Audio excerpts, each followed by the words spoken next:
Կրկին թեժ է եղել Սևծովի տարածաշրջանում։ Սևաստոպոլի օդային տարածքում ավելի քան 30 ուկրաինական անօդաչու է խոցվել։ Բեկորների անկման հետևանքով քաղաքում միանգամից 5 հրդեհ է բռնկվել։ Վիրավոր կա։ Ըստ Ռուսաստանի պաշտոնական հաղորդագրության հաջող պաշտպանական գործողություն է եղել, չնայած հարվածների ալիքը քաղաքի տարբեր հատվածներ է հասել։ Ուկրաինայի զինված ուժերի գլխավոր շտաբը հայտարարել է, որ Սևծովում թիրախավորվել է ռուսական այսպես կոչված ստվերային նավատորմի նավթատար։ Կիևի պնդմամբ վնասվել է նավի ղեկային եւ շարժիչային համակարգը։ Հարվածների տակ են եղել նաեւ Ռուսաստանի նավթավերամշակման օբյեկտները։ Սամարայի մարզում Կույբիշևի նավթավերամշակման գործարանը դադարեցրել է աշխատանքը։ Վնասվել են հումքի վերամշակման 2 առանցքային կայանքներ։ Կրասնոդարի երկրամասում վնասվել է Աֆիպսկի նավթավերամշակման գործարանն ու գազատարը։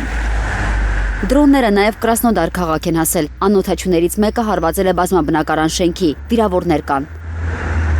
Աստրայի տվյալով բնակելի շենքից մոտ 2-3 կիլոմետր հեռու են գտնվում ռազմական նշանակության Կասկադ, Կրասնոդարի սարքաշինական գործարանը եւ Կրասնոդար կենտրոնական օդակայանը։ Ղրիմում անօդաչուների հարձակումից վնասվել են Արմյանսկ քաղաքի կամուրջները, հրդեհներ եւ պայթյուններ են եղել Սիմֆերոպոլում եւ Բախչիսարայում։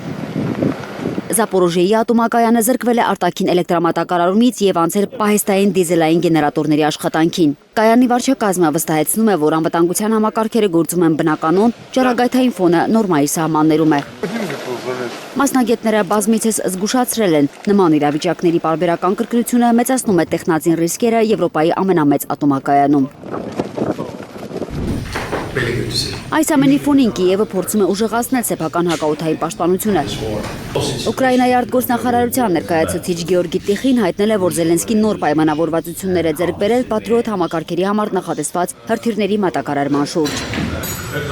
Ըստ մամուլի, այդ հրթիռների շահագործման ժամկետը մոտենում է ավարտին, սակայն դրանք դեռ կարող են արդյունավետորեն կիրառվել Ուկրաինայի օդային պաշտպանության համար։ Отброшены все маски. Ռուսաստանի արտգործնախարարության պաշտոնական ներկայացուցիչ Մարիա Զախարովան սպառնացել է հրապարակել Կանադայում գործող այն ձեռնարկությունների հասցեները, որոնք մասնակցելու են Ուկրաինայի համար անօդաչուների արտադրությանը։ Փորձագետների գնահատմամբ սա ոչ միայն քաղաքական ճնշման ուղերձ է Օտավային, այլև հոգեբանական ազդակ արևմտյան ռազմական արդյունաբերությանը։ Ուկրաինային սպառազինությամբ աջակցող օբյեկտները կարող են հայտնվել Մոսկվայի թիրախում։ Ըստ Զախարովայի, Կանադան նախատեսում է տարեկան մինչև 500 կիլոմետր գործողության շարավղով հազարավոր անօդաչու թռչող սարքեր արտադրել Ուկրաինայի հետ համատեղ։ Мы оставляем за собой право на адекватный ответ. Մենք իրավունք ենք վերապահում համապատասխանաբար արձագանքել եւ հաշվի կառնենք այս նոր հանգամանքները մեր ռազմաքաղաքական պլանավորման համար։ Մենք անպայման կտեղադրենք Կանադայում գտնվող այս բոլոր օբյեկտների հասցեները։ Մարդիկ պետք է իմանան։ Իդեպ այսօր Գերմանիայի, Ֆրանսիայի եւ Մեծ Բրիտանիայի դեսպանները, որոնք ցանկանում էին հանդիպել Ռուսաստանի փոխարտգործնախարարներից մեկի հետ, այցելել են Ռուսաստանի արտգործնախարարություն։